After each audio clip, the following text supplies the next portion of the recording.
வணக்கம். செந்தணலின் பிரதான செய்திகள். விரிவான செய்திகளுக்கு முன் தலைப்புச் செய்திகள். தியாக தீபம் திலீபனின் 37ஆம் ஆண்டு நினைவு நாட்களின் 5ஆம் நாள் நினைவேந்தல் நிகழ்வுகள் இன்று நடைபெற்றுள்ளன. தேசப்பற்றாளர் ஈரம்பு ரத்னவடிவேல் அவர்களின் 5வது ஆண்டு வணக்க நிகழ்வு இன்று கடைபிடிக்கப்பட்டுள்ளது. இலங்கையில் 24 மணி நேரத்தில் இடம்பெற்ற 4 துப்பாக்கிச் சூட்டுச் சம்பவங்களில் 3 பேர் கொல்லப்பட்டுள்ளனர். முல்லைத்தீவு பகுதியில் காட்டு யானை தாக்கியதில் ஆசிரியர் ஒருவர் காயமடைந்துள்ளார். நாளை மறுநாள் நடைபெறவுள்ள ஜனாதிபதி தேர்தல் காரணமாக அனைத்து பாடசாலைகளுக்கும் நாளை விடுமுறை அறிவிக்கப்பட்டுள்ளது. வவுனியா மற்றும் கிளிநொச்சியில் இடம்பெற்ற வாகன விபத்தில் 3 உயிரிழந்துள்ளனர். நாடாளுமன்றம் கலைக்கப்படுவது தொடர்பில் ஜனாதிபதி தேர்தலின் பின்னர் கட்சித் தலைவர்களுடன் கலந்துரையாடப்படும் என ஜனாதிபதி ரணில் விக்ரமசிங்க தெரிவித்துள்ளார். நாளை மறுநாள் நடைபெறவுள்ள ஜனாதிபதி தேர்தலுக்கான அனைத்து ஏற்பாடுகளும் பூர்த்தி செய்யப்பட்டுள்ளதாக தேர்தல்கள் ஆணைக்குழு தெரிவித்துள்ளது. லெபனானில் ஹிஸ்புல்லா உறுப்பினர்கள் மற்றும் மக்கள் கலந்து கொண்ட நிகழ்வில் தொலைத்தொடர்பு சாதனங்கள் வெடித்ததில் 20 பேர் உயிரிழந்துள்ளனர். உலகளவில் XCC என்னும் புதிய வகை கொரோனா வைரஸ் தொற்று அடையாளம் காணப்பட்டுள்ளது. தொடர்வன விரிவான செய்திகள். தியாக தீபம் திலீபனின் 37ஆம் ஆண்டு நினைவு நாட்களின் 5ஆம் நாள் நினைவேந்தல் நிகழ்வுகள் இன்று நடைபெற்றுள்ளன. தியாக தீபம் திலீபன் அவர்களின் 37வது ஆண்டு நினைவு நாட்களின் 5ஆம் நாள் நினைவேந்தல் நிகழ்வு கடைபிடிக்கப்பட்டுள்ளது. நல்லூரில் அமைந்துள்ள தியாக தீபம் திலீபனின் நினைவாலயத்தில் இன்று காலை 9 மணிக்கு ஈகை சுடர் ஏற்றப்பட்டு நினைவு வணக்க நிகழ்வுகள் நடைபெற்றுள்ளன. தியாக தீபம் திலீபன் நினைவேந்தல் ஏற்பாட்டுக் குழுவின் தலைவர் பொன் மாஸ்டர் தலைமையில் நடைபெற்ற இந்த நிகழ்வில் தியாக தீபம் திலீபனின் திருவுருவப் படத்திற்கு மலர் மாலை அணிவிக்கப்பட்டு மலர் வணக்கம் செலுத்தப்பட்டது. தொடர்ந்து அடையாள உண்ணாவிரதம் மேற்கொள்ளப்பட்டது. தியாக தீபம் திலீபன் அவர்கள் தமிழர் தாயகத்தை ஆக்கிரமித்து நின்ற இந்திய வல்லாதிக்கத்திடம் நீதி கோரி 5 அம்ச கோரிக்கைகளை முன்வைத்து 1987 செப்டம்பர் 15ஆம் நாளன்று நல்லூரின் முன்றலில் நீராகாரமின்றி சாகும் வரையான உண்ணாநோன்பை ஆரம்பித்தார். அவரது கோரிக்கைகள் எதனையும் இந்திய தேசம் கண்டுகொள்ளாத நிலையில் 1987 செப்டம்பர் 26ஆம் நாள் தியாக தீபம் திலீபன் அவர்கள் ஈகை சாவடைந்திருந்தார். இந்நிலையில் தியாக தீபம் திலீபன் அவர்களின் 37ஆம் ஆண்டு நினைவேந்தலின் 5ஆம் நாள் நினைவு வணக்க நிகழ்வுகள் இன்று காலையும் மாலையும் ஈகை சுடர் ஏற்றப்பட்டு நல்லூர் தியாக தீபம் திலீபன் நினைவாலயத்தில் முன்னெடுக்கப்பட்டுள்ளது. தேசப்பற்றாளர் ஈரம்பு ரத்னவடிவேல் அவர்களின் 5வது ஆண்டு வணக்க நிகழ்வு இன்று கடைபிடிக்கப்பட்டுள்ளது. தேசப்பற்றாளர் ஈரம்பு ரத்னவடிவேல் அவர்களின் 5வது ஆண்டு நினைவு வணக்க நிகழ்வு தமிழ் தேசிய மக்கள் முன்னணியால் இன்று கடைபிடிக்கப்பட்டுள்ளது. இன்று பிற்பகல் 3:30 மணிக்கு தமிழ் தேசிய மக்கள் முன்னணியின் தலைமைச் செயலகத்தில் இந்த வணக்க நிகழ்வுகள் இடம்பெற்றுள்ளன. இதன்போது தேசப்பற்றாளர் ஈரம்பு ரத்னவடிவேல் அவர்களது திருவுருவப் படத்திற்கு தமிழ் தேசிய மக்கள் முன்னணியின் வவுனியா மாவட்ட அமைப்பாளர் S. தவபாலன் ஈகை சுடர் ஏற்றினார். மலர் மாலையினை தமிழ் தேசிய மக்கள் முன்னணியின் முல்லைத்தீவு மாவட்ட செயற்பாட்டாளர் பிரேம் அணிவித்தார். தொடர்ந்து மலர் வணக்கம் செலுத்தப்பட்டு நினைவுரை இடம்பெற்றது. நினைவுரைகளை தமிழ் தேசிய மக்கள் முன்னணியின் பொதுச் செயலாளரும் நாடாளுமன்ற உறுப்பினருமான செல்வராசா கஜேந்திரன், வவுனியா மாவட்ட அமைப்பாளர் S. தவபாலன் மற்றும் முன்னணியின் மகளிரணி செயற்பாட்டாளர் வாசுகி சுதாகரன் ஆகியோர் நிகழ்த்தினர். இதில் முன்னணியின் செயற்பாட்டாளர்கள் பலரும் கலந்து கொண்டிருந்தனர். தேசப்பற்றாளர் ஈரம்பு ரத்னவடிவேல் அவர்கள் தமிழ் தேசிய மக்கள் முன்னணியின் முல்லைத்தீவு மாவட்ட தீவிர செயற்பாட்டாளராக இருந்தவர் என்பதுடன் புதுக்குடியிருப்பு பிரதேச சபையில் தமிழ் தேசிய மக்கள் முன்னணியின் உறுப்பினராகவும் செயற்பட்டிருந்தவர் என்பதும் குறிப்பிடத்தக்கது. இலங்கையில் 24 மணி நேரத்தில் இடம்பெற்ற 4 துப்பாக்கிச் சூட்டுச் சம்பவங்களில் 3 பேர் கொல்லப்பட்டுள்ளனர். இலங்கையில் கடந்த 24 மணி நேரத்தில் இடம்பெற்ற 4 துப்பாக்கிச் சூட்டு சம்பவங்களில் 3 பேர் கொல்லப்பட்டுள்ளதுடன் 2 பேர் காயமடைந்துள்ளனர்.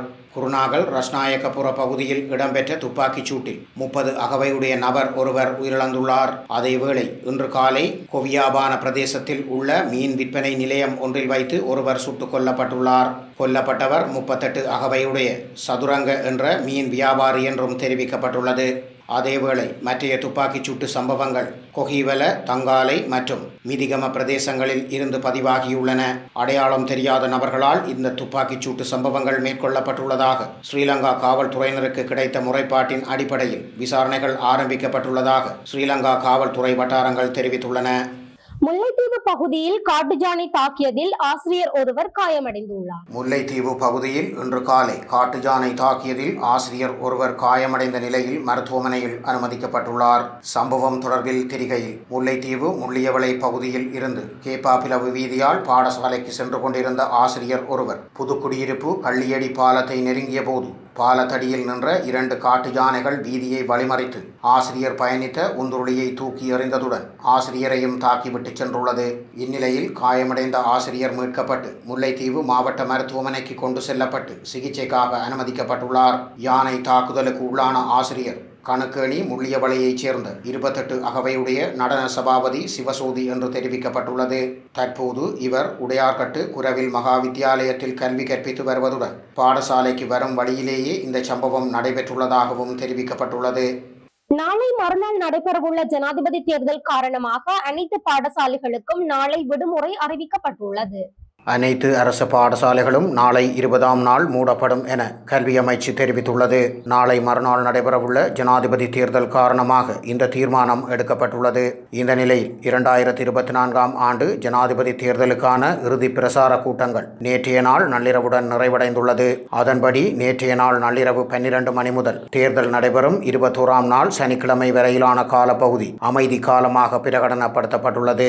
இதன் தொடர்ச்சியில் தேர்தல் ஒழுங்குபடுத்தல்களுக்காக அரசு பாடசாலைகளுக்கு விடுமுறை வழங்கப்பட்டுள்ளது. நேற்றைய நாள் நள்ளிரவு தொடக்கம் தேர்தல் நடைபெறும் 21ஆம் நாள் சனிக்கிழமை வரையிலான அமைதியான காலப்பகுதியில் எந்தவிதமான பிரசார நடவடிக்கைகளும் தடை செய்யப்பட்டுள்ளதாகவும் தேர்தல் விதிமீறல்களில் ஈடுபடும் எந்தவொரு தரப்பினருக்கும் எதிராக சட்டத்தை கடுமையாக நடைமுறைப்படுத்த போலீசாருக்கு அதிகாரம் வழங்கப்பட்டுள்ளதாகவும் தேர்தல்கள் ஆணைக்குழு தெரிவித்துள்ளது.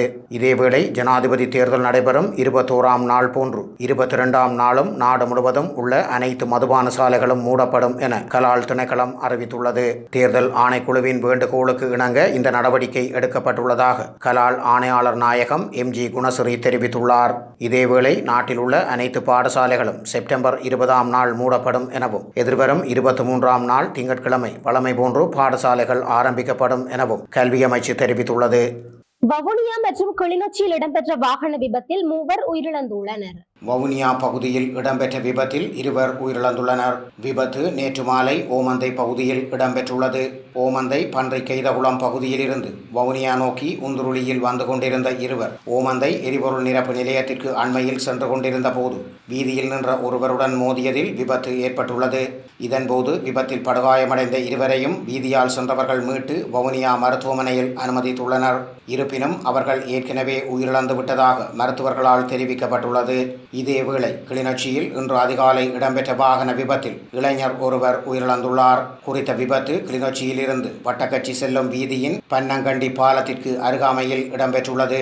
விபத்தில் பன்னங்கண்டி பகுதியைச் சேர்ந்த அந்தோனி அல்ஃபிரட் அனிஷன் என்ற இளைஞரே உயிரிழந்துள்ளார். வீதியால் சென்று கொண்டிருந்த டிப்பர் ரக வாகனம் இளைஞன் மீது மோதி உயிரிழப்பு சம்பவித்துள்ளது. விபத்து குறித்த விசாரணைகளை கிளிநொச்சி ஸ்ரீலங்கா காவல்துறையினர் முன்னெடுத்துள்ளதாக தெரிவிக்கப்பட்டுள்ளது. நாடாளுமன்றம் கலைக்கப்படுவது தொடர்பில் ஜனாதிபதி தேர்தலின் பின்னர் கட்சி தலைவர்களுடன் கலந்துரையாடப்படும் என ஜனாதிபதி ரணில் விக்ரமசிங்க தெரிவித்துள்ளார். ஜனாதிபதி தேர்தலின் பின்னர் நாடாளுமன்றம் கலைக்கப்படுவது தொடர்பில் கட்சி தலைவர்களுடன் கலந்துரையாட தயார் என ஜனாதிபதி ரணில் விக்ரமசிங்க தெரிவித்துள்ளார். இலத்திரனியல் ஊடக பிரதானிகளுடனான கலந்துரையாடலில் கலந்து கொண்ட அவர் இதனை தெரிவித்துள்ளார். இதன்படி வரவு செலவு திட்டத்தை சமர்ப்பித்ததன் பின்னர் நாடாளுமன்றத்தை கலைப்பதா அல்லது விரைவான வரவு செலவு திட்டத்தை தயாரிப்பதா என்பது குறித்து ஆலோசிக்க வேண்டியுள்ளது. எவ்வாறாயினும் வரவு செலவு திட்டத்தை முன்வைக்காமல் செயற்பட முடியாது எனவும் அதற்கமைய நாடாளுமன்றத்தை கலைப்பது தொடர்பில் கலந்துரையாடப்பட வேண்டும் எனவும் அவர் தெரிவித்துள்ளார். நாளை மறுநாள் நடைபெறவுள்ள ஜனாதிபதி தேர்தலுக்கான அனைத்து ஏற்பாடுகளும் பூர்த்தி செய்யப்பட்டுள்ளதாக தேர்தல்கள் ஆணைக்குழு தெரிவித்துள்ளது. ஜனாதிபதி தேர்தல் நாளை மறுதினம் நடைபெறவுள்ள நிலையில் அதற்கான அனைத்து ஏற்பாடுகளும் பூர்த்தி செய்யப்பட்டுள்ளதாக தேர்தல்கள் ஆணைக்குழுவின் தலைவர் RMAL ரத்நாயக்க தெரிவித்துள்ளார். ஜனாதிபதி தேர்தலுக்கான தபால் மூல வாக்குகள் எண்ணும் பணி மாலை 4:15 மணியளவில் ஆரம்பமாகும் எனவும் எண்ணி முடிக்கப்பட்ட பின்னர் உரிய முடிவுகள் ஊடகங்களுக்கு வழங்கப்படும் எனவும் அவர் தெரிவித்துள்ளார். வாக்களிப்பு நிறைவடைந்த பின்னர் வாக்குகளை எண்ணும் பணிகள் இரவு 7 மணிக்கு ஆரம்பிக்கப்படும் எனவும் ஆணையாளர் தெரிவித்துள்ளார். உத்தியோகபூர்வ முடிவுகள் கிடைக்கும் வரை உத்தியோகபூர்வமற்ற முடிவுகளை வெளியிடுவதை தவிர்க்குமாறும் ஊடகங்களிடம் ஆணையாளர் கோரிக்கை விடுத்துள்ளார். அரசாங்க தகவல் திணைக்களத்தில் இன்று நடைபெற்ற விசேட செய்தியாளர் மாநாட்டில் கலந்து கொண்ட போதே தேர்தல்கள் ஆணைக்குழுவின் தலைவர் இந்த தகவலை வெளியிட்டுள்ளார். இனி சர்வதேச செய்திகள். லெபனானில் ஹிஸ்புல்லா உறுப்பினர்கள் மற்றும் மக்கள் கலந்து கொண்ட நிகழ்வில் தொலைத்தொடர்பு சாதனங்கள் வெடித்ததில் 20 பேர் உயிரிழந்துள்ளனர். லெபனானில் மீண்டும் தொலைத்தொடர்பு சாதனங்கள் வெடித்ததில் 20 பேர் உயிரிழந்துள்ளதாக பன்னாட்டு ஊடகங்கள் தெரிவிக்கின்றன. குறித்த வெடிப்பு சம்பவத்தில் இதுவரை 450 பேர் வரை காயமடைந்துள்ளதாகவும் தெரிவிக்கப்படுகிறது. பெய்ரூட்டின் தென்பகுதியில் உள்ள டகியேவில் இறுதி நிகழ்வில் ஹிஸ்புல்லா உறுப்பினர்கள் உட்பட மக்கள் கலந்து கொண்டிருந்த வேளை வெடிப்பு சம்பவங்கள் இடம்பெற்றுள்ளன.